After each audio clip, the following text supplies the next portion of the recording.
tudo bem com você? Seja bem-vindo e bem-vinda ao canal Vocacionados. Eu sou Marcial Farias e é um prazer ter você aqui para juntos estudarmos a Palavra de Deus. E o estudo das Escrituras Sagradas nos proporciona uma rica compreensão das complexidades e desafios que foram enfrentados pelas cidades mencionadas nos livros de Juízes e 1 Reis. Juízes capítulo 3 e 1 Reis capítulo 5 nos oferece vislumbres intrigantes do contexto daquelas cidades, revelando não apenas as suas batalhas terrenas, mas também lições profundas para o ministério urbano que eu e você enfrentamos quando vamos pregar a palavra de Deus nos dias de hoje. No estudo de hoje, vamos explorar estes textos bíblicos para destacar ali as suas nuances culturais, políticas e espirituais, enquanto buscamos respostas para os desafios que vamos enfrentar em nossas comunidades urbanas. Além disso, eu desejo estimular você a aplicar estas lições para oferecer suporte aos envolvidos no ministério urbano. E é isso que nós vamos fazer logo depois de rodarmos a vinheta. Mas antes, se inscreve, habilita as notificações, deixa o seu curtir, comente e compartilhe em suas redes sociais.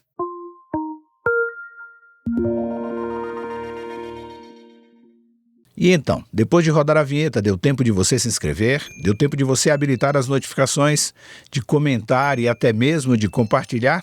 Se não deu tempo, faz isso agora. É muito importante a sua inscrição, o seu curtir, o seu comentário. E quando você compartilha, mais pessoas aprendem da palavra de Deus. Faz isso porque é muito importante aqui para o canal Vocacionados este seu engajamento. Aproveita também, fica até o final do vídeo para que antes possamos orar uns pelos outros. E é claro, participe deste momento especial de oração. Se você está chegando aqui pela primeira vez, seja muito bem-vindo e bem-vinda, sinta-se à vontade em nosso canal. E eu quero ler com você um texto bíblico que está no livro de Juízes. E o texto diz assim: são estas as nações que o Senhor deixou ficar para trás e, por meio delas, pôr Israel à prova, isso é, para provar todos os israelitas que não sabiam de todas as guerras de Canaã. Ele fez isso tão somente para que as gerações dos filhos de Israel conhecessem a guerra, para lhes ensinar a guerra, pelo menos as gerações que anteriormente não sabiam disso. Os que ficaram foram 5 governantes dos filisteus, todos os cananeus, sidônios e heveus, que habitavam as montanhas do Líbano, desde o monte Baal-Hermon até a entrada de Amate. Estes ficaram para, por meio deles, o Senhor pôr a Israel à prova, para saber se dariam ouvidos aos mandamentos que havia ordenado a seus pais por meio de Moisés. Juízes, capítulo 3, versículos 1, 2, 3 e 4. O livro de Juízes é conhecido por retratar o ciclo de apostasia, opressão e libertação do povo de Deus no Antigo Testamento.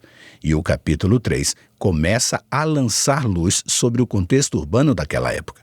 Neste trecho, a situação de Israel é descrita após a morte de Josué. Os versículos iniciais mencionam como o Senhor deixou algumas nações na terra para testar e disciplinar Israel.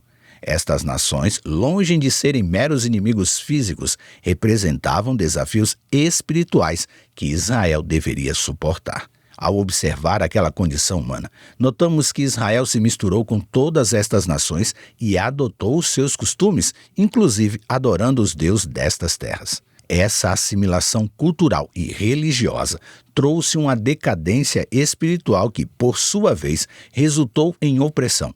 E nesta parte das Escrituras Sagradas, a conexão entre as cidades e a espiritualidade fica muito bem evidente.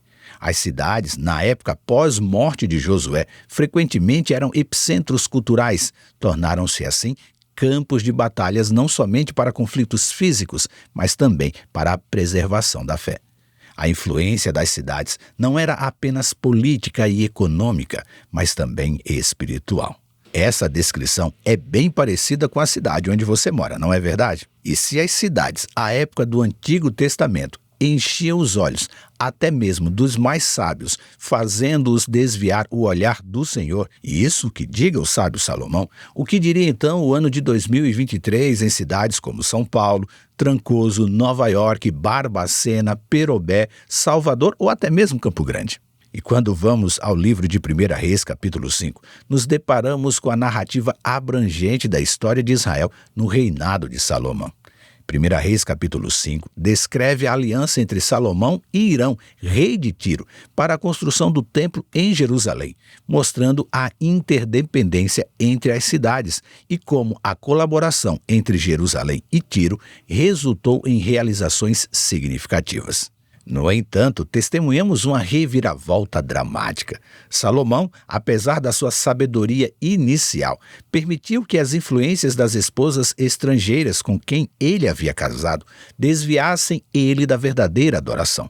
A construção do templo, que deveria unir espiritualmente as cidades, tornou-se um símbolo de decadência espiritual. E aqui o texto bíblico aponta para um problema ainda atual em nossas cidades. As cidades não são apenas centro de prosperidade material, mas também incubadoras de desafios espirituais.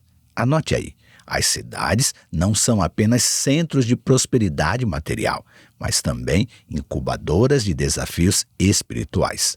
Essa complexidade das relações urbanas, suas conexões, tensões e fé são manifestas na história da vida de Salomão. Já no tempo de Salomão, as cidades com a sua diversidade de riqueza apresentavam oportunidades e perigos à fé e o comprometimento espiritual. Ao analisar o contexto destas cidades, vemos que a espiritualidade não era uma questão isolada, ela estava intrinsecamente ligada às dinâmicas urbanas. A adoração a outros deuses, influências culturais e a assimilação de práticas pagãs eram constantes ameaças à fé do povo de Deus. Por isso que o ministério urbano de levar a mensagem de Deus enfrenta desafios únicos ainda hoje. Mas os princípios extraídos destas duas histórias lançam luz sobre como abordar as complexidades das cidades modernas. Diferente de Israel, que deveria ser o centro da mensagem de Deus, para onde quem estivesse procurando conhecer a Deus deveria ir, a missão urbana hoje precisa ir aonde estão aqueles que vivem longe de Deus. Isso implica não apenas reconhecer a diversidade cultural, mas também discernir as influências que podem minar a minha e a sua missão. Mas como uma história tão antiga e em um contexto tão diferente pode nos ensinar acerca da missão urbana? Bem, a história de Salomão adverte contra a influência prejudicial que pode surgir de alianças equivocadas. O ministério urbano, seu, meu, deve estar atento às influências culturais e práticas que podem comprometer a integridade espiritual da mensagem a ser pregada. Por outro lado, a aliança entre Salomão e Hirão destaca a importância da colaboração entre os moradores das cidades. O templo em Jerusalém simbolizava a importância de um lugar de adoração que une espiritualmente as pessoas.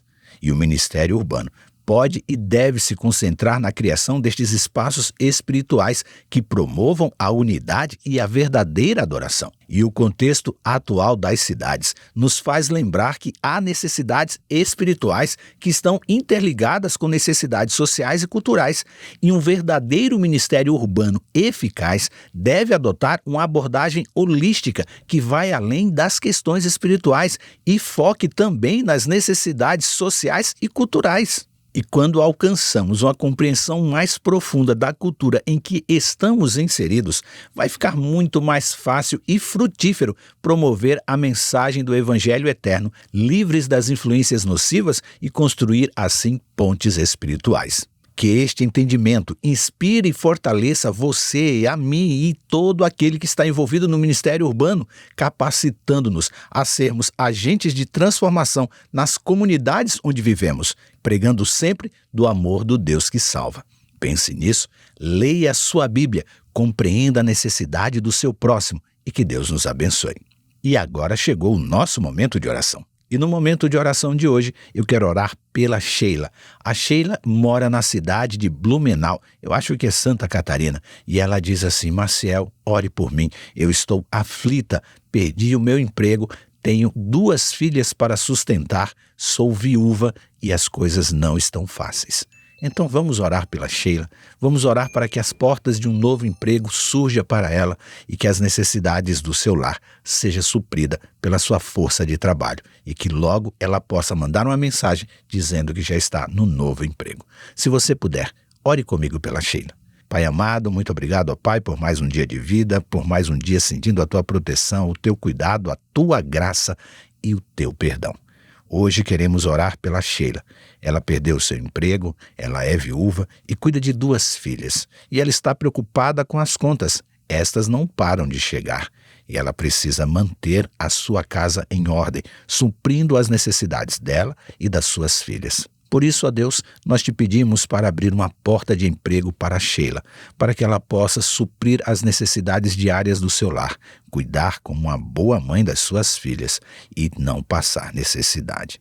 Cuida da Sheila, cuida das suas filhas e assim como ela, ó Deus, muitos dos teus filhos estão precisando de um emprego hoje. Eles estão tentando, mas não está fácil. Vivemos uma crise mundial de emprego, uma crise mundial de valores, uma crise mundial em relação à violência, uma crise mundial em falta de amor ao próximo. Sabe por quê, ó Deus? Porque o pecado está crescendo. Porque o inimigo está tentando nos desviar do teu olhar e focar nos problemas e esquecermos que temos um Deus maior do que tudo, um Deus que tudo criou, um Deus que protege, que guarda e que está no controle de cada detalhe da nossa vida. Nos dá forças para não desviarmos o olhar dos teus olhos. Temos a certeza que tu está ao nosso lado a todo instante. Cuida da Sheila, das suas necessidades e cuida das necessidades de cada um dos internautas que nos acompanha hoje neste momento de oração. Vem perdoar o meu pecado, o pecado de cada um deles que nos assiste neste instante. Nós te oramos em Jesus. Amém. Muito obrigado por você ter participado conosco deste nosso momento de oração. Volte aqui amanhã, mas não saia deste vídeo sem antes deixar o seu curtir, comentar e compartilhar em suas redes sociais. Se você não está inscrito, se inscreve também. Se você tem um pedido de oração e quer que eu ore por você, deixe aqui no comentário o seu pedido de oração. Ou, se você preferir, nos envie um WhatsApp, o número aparece em algum momento aqui. Lembre-se que você é participante da vocação celestial para ir ao mundo, pregando o evangelho da salvação a toda criatura. Que Deus te abençoe e até amanhã.